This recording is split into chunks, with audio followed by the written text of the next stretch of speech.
റോഷമോൻ എന്നൊരു എഫക്റ്റിനെ ബേസ് ചെയ്ത് ഒരു 3 ആൾക്കാരുടെ പെർസ്പെക്റ്റീവിലൂടെ സംസാരിക്കുന്ന ഒരു ജപ്പാനീസ് മൂവിയാണ് മോൺസ്റ്റർ എന്ന് പറയുന്നത്. ഈ റോഷമോൻ എഫക്റ്റ് എന്ന് പറയുന്ന ഓരോ ആൾക്കാരുടെ പെർസ്പെക്റ്റീവിൽ അവർ കണ്ടിട്ടുള്ളതും അല്ലെങ്കിൽ അവർക്ക് അറിയുന്ന കാര്യങ്ങളൊക്കെ എക്സ്പ്ലെയിൻ ചെയ്യുന്നതിനാണ് റോഷമോൻ എഫക്റ്റ് എന്ന് പറയുന്നത്. അതിനൊരു സിമ്പിളായിട്ട് പറയുകയാണെങ്കിൽ ഒരു ബിൽഡിംഗിൽ ഒരു മർഡർ നടന്നു. മർഡർ നടക്കുന്ന ടൈമിൽ ആ ഒരു ബിൽഡിംഗിൽ ഒരു 3 പേരുണ്ടായിരുന്നെങ്കിൽ ഈ 3 പേരെടുത്ത് പോലീസ് ഇൻവെസ്റ്റിഗേഷൻ ചെയ്യുന്ന സമയത്ത് ഈ 3 പേരും പെർസ്പെക്റ്റീവിലാണ് സംസാരിക്കുന്നത്. അവർ കണ്ടിട്ടുള്ളതും അവർ കേട്ടിട്ടുള്ളതും അല്ലെങ്കിൽ ആ ഒരു സമയത്ത് അവരെന്താണോ അവിടെ ഫേസ് ചെയ്യുന്നുള്ളതൊക്കെയാണ് സംസാരിക്കുന്നത്. സോ ആ ഒരു ഒറ്റ സിറ്റുവേഷനെ 3 ആൾക്കാർ പെർസ്പെക്റ്റീവ് അല്ലെങ്കിൽ അതിൽ കൂടുതൽ ആൾക്കാർ പെർസ്പെക്റ്റീവിൽ സംസാരിക്കുന്നതാണ് ഈ റോഷമോൻ എഫക്ട് എന്ന് പറയുന്നത്. സോ ആ ഒരു എഫക്റ്റിനെ ബേസ് ചെയ്തിട്ടാണ് ഈ ഒരു മൂവി മുന്നോട്ട് പോകുന്നത്. ഈ ഒരു മൂവിയുടെ സ്റ്റോറി എന്ന് പറയുന്നത് ഒരു കുട്ടി സ്കൂൾ കഴിഞ്ഞ് വീട്ടിലോട്ട് വരുമ്പോൾ ആ ഒരു കുട്ടിയിൽ ഉണ്ടാകുന്ന ഒരുപാട് ചേഞ്ചസും സ്വഭാവത്തിലായാലും ആറ്റിറ്റ്യൂഡിലായാലും കുറച്ച് ചേഞ്ചസ് ഉണ്ടാവും. സോ ഇതിന്റെ റീസൺ അറിയാനായിട്ട് ഈ ഒരു കുട്ടിയുടെ അമ്മ ആ സ്കൂളിൽ പോവുകയും അവിടെ നടക്കുന്ന കാര്യങ്ങളും അല്ലെങ്കിൽ അവർ ഫേസ് ചെയ്യുന്നതൊക്കെ ഒരു സെഗ്മെന്റ് ആയിട്ട് കാണിക്കും. സോ സെക്കൻഡ് സെഗ്മെന്റിലോട്ട് വരുമ്പോൾ ആ ഒരു കുട്ടിയുടെ ടീച്ചർ അല്ലെങ്കിൽ ആ സ്കൂളിലുള്ള ഒരു ടീച്ചർ, സോ ആ ഒരു പുള്ളിക്കാർക്ക് സംസാരിക്കാനുള്ളതും അല്ലെങ്കിൽ പുള്ളിക്കാരുടെ പെർസ്പെക്റ്റീവിലും അല്ലെങ്കിൽ പുള്ളിക്കാരി കേട്ടതും അറിഞ്ഞതായിട്ടുള്ള ഒരു കാര്യങ്ങളാണ് സെക്കൻഡ് സെഗ്മെന്റിൽ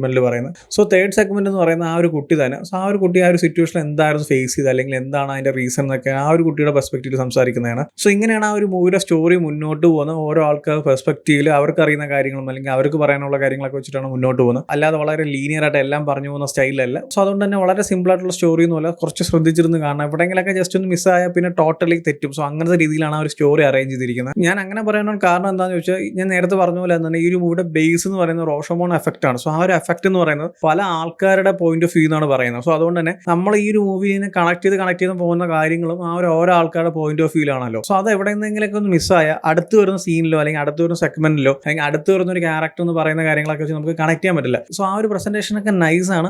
വളരെ അടിപൊളിയായിട്ടാണ് ഈ ഒരു മൂവിയിലൊക്കെ കാണിച്ചിട്ടുള്ളത്. പിന്നീട് എടുത്തു പറയേണ്ട കാര്യം, ഈ ഒരു മൂവിയുടെ സ്റ്റോറി എന്ന് പറയുന്നത് വളരെ സ്ലോ പീസിലാണ് മുന്നോട്ട് പോകുന്നത്. കാരണം ഞാൻ നേരത്തെ പറഞ്ഞ പോലെ തന്നെ ഒരു എഫക്റ്റിനെ ബേസ് ചെയ്താണ് സംസാരിക്കുന്നത്. സോ അതുകൊണ്ട് തന്നെ ഓരോ കാര്യങ്ങളും വളരെ ഡീറ്റെയിൽ ആയിട്ട് സമയമെടുത്ത് ഭയങ്കര സ്ലോ ആയിട്ടാണ് പറഞ്ഞു പോകുന്നത്. അല്ലാതെ ഭയങ്കര എൻഗേജിങ് ആയിട്ടോ അല്ലെങ്കിൽ നമ്മൾ സിനിമ കാണുമ്പോൾ നമുക്ക് സ്കിപ്പ് ചെയ്യണം അല്ലെങ്കിൽ നിർത്തിപ്പോകാന്നൊക്കെ തോന്നും. കാരണം ആ ഒരു സ്റ്റോറി എങ്ങനെയാണ് ഭയങ്കര സ്ലോ എന്ന് പറഞ്ഞാൽ നമുക്ക് ചിലപ്പോൾ ലാഗൊക്കെ ഫീൽ ചെയ്യുന്ന രീതിയിലായിരിക്കും മുന്നോട്ട് പോകുന്നത്. പക്ഷേ ആ ഒരു മൂവിയുടെ ഒരു പോയിന്റ് ഉണ്ടല്ലോ, ആ ഒരു ഷിഫ്റ്റ് ഉണ്ടല്ലോ, അതായത് നമുക്ക് അവസാനം എന്താണ് ശരിക്കുള്ള കാര്യം അല്ലെങ്കിൽ ഇതിന്റെ ട്രൂത്ത് എന്താണ്. കാരണം നമ്മൾ ആ ഒരു പോയിന്റ് വരെ കാണുന്നത് പല ആൾക്കാരുടെ പെർസ്പെക്റ്റീവിലാണ്. ഇത് ചിലപ്പോൾ സത്യമായിരിക്കാം, കള്ളമായിരിക്കാം, അല്ലെങ്കിൽ അവരുടെ പോയിന്റ് ഓഫ് വ്യൂ അവർ പറയുന്നതായിരിക്കാം. ചിലപ്പോൾ അവർ സത്യയോട് പറയുന്നതായിരിക്കാം, പക്ഷെ അതും അവരുടെ പെർസ്പെക്റ്റീവിലാണ്. ശരിക്കും എന്താണെന്നൊന്നും അറിയത്തില്ല. സോ എല്ലാം നമുക്ക് അവസാനം അറിയുന്ന ഒരു പോയിന്റ് ഉണ്ടല്ലോ, അത് കുറച്ച് കിടിലമാണ്. അതുവരെ നമ്മളിങ്ങനെ ഭയങ്കര സ്ലോ പീസായിട്ടൊക്കെ പോകണമെങ്കിലും ആ ഒരു ഷിഫ്റ്റ് വരുമ്പോൾ നൈസാണ്. ഇപ്പം നമ്മൾ റീസെന്റ് ഒരു മലയാളം മൂവി ഉണ്ടായിരുന്നു, ആട്ടോ എന്ന് പറഞ്ഞിട്ട്. ആ ഒരു മൂവിയിലും പല ആൾക്കാരുടെ പെർസ്പെക്റ്റീവിൽ നിന്നിട്ടാണ് ആ ഒരു മൂവിയുടെ കണ്ടന്റ് മുന്നോട്ട് പോകുന്നത്. പക്ഷെ അതുപോലെയല്ല ഈ ഒരു മൂവിലോട്ട് വരുമ്പോൾ പല ആംഗിളിൽ നിന്ന് പല ആൾക്കാരുടെ പെർസ്പെക്റ്റീവിൽ ഒരുപാട് കാര്യങ്ങൾ നമ്മളെ കേൾക്കും. ചിലപ്പോൾ നമ്മൾ വിചാരിക്കും ഓക്കെ ഇതായിരിക്കും ട്രൂത്ത്, പക്ഷെ അതായിരിക്കത്തില്ല. അങ്ങോട്ട് പോകും തോറും പല കാര്യങ്ങളൊക്കെ മാറി വരും. ആൻഡ് ആ ഒരു സ്ക്രീൻ പ്ലേ തന്നെ ഭയങ്കര സ്ലോ പീസും കൂടിയാണ്. സോ ഇങ്ങനത്തെ കാര്യങ്ങളൊക്കെ ഉള്ളതുകൊണ്ട് തന്നെ ഈ ഒരു മൂവി എന്ന് പറയുന്നത്,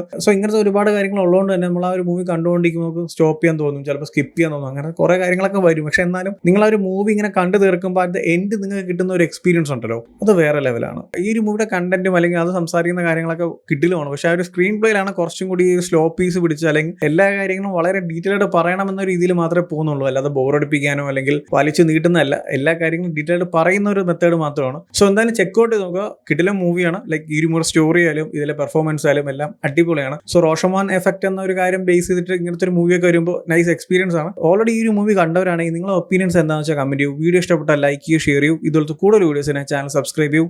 താങ്ക് യു സോ മച്ച്.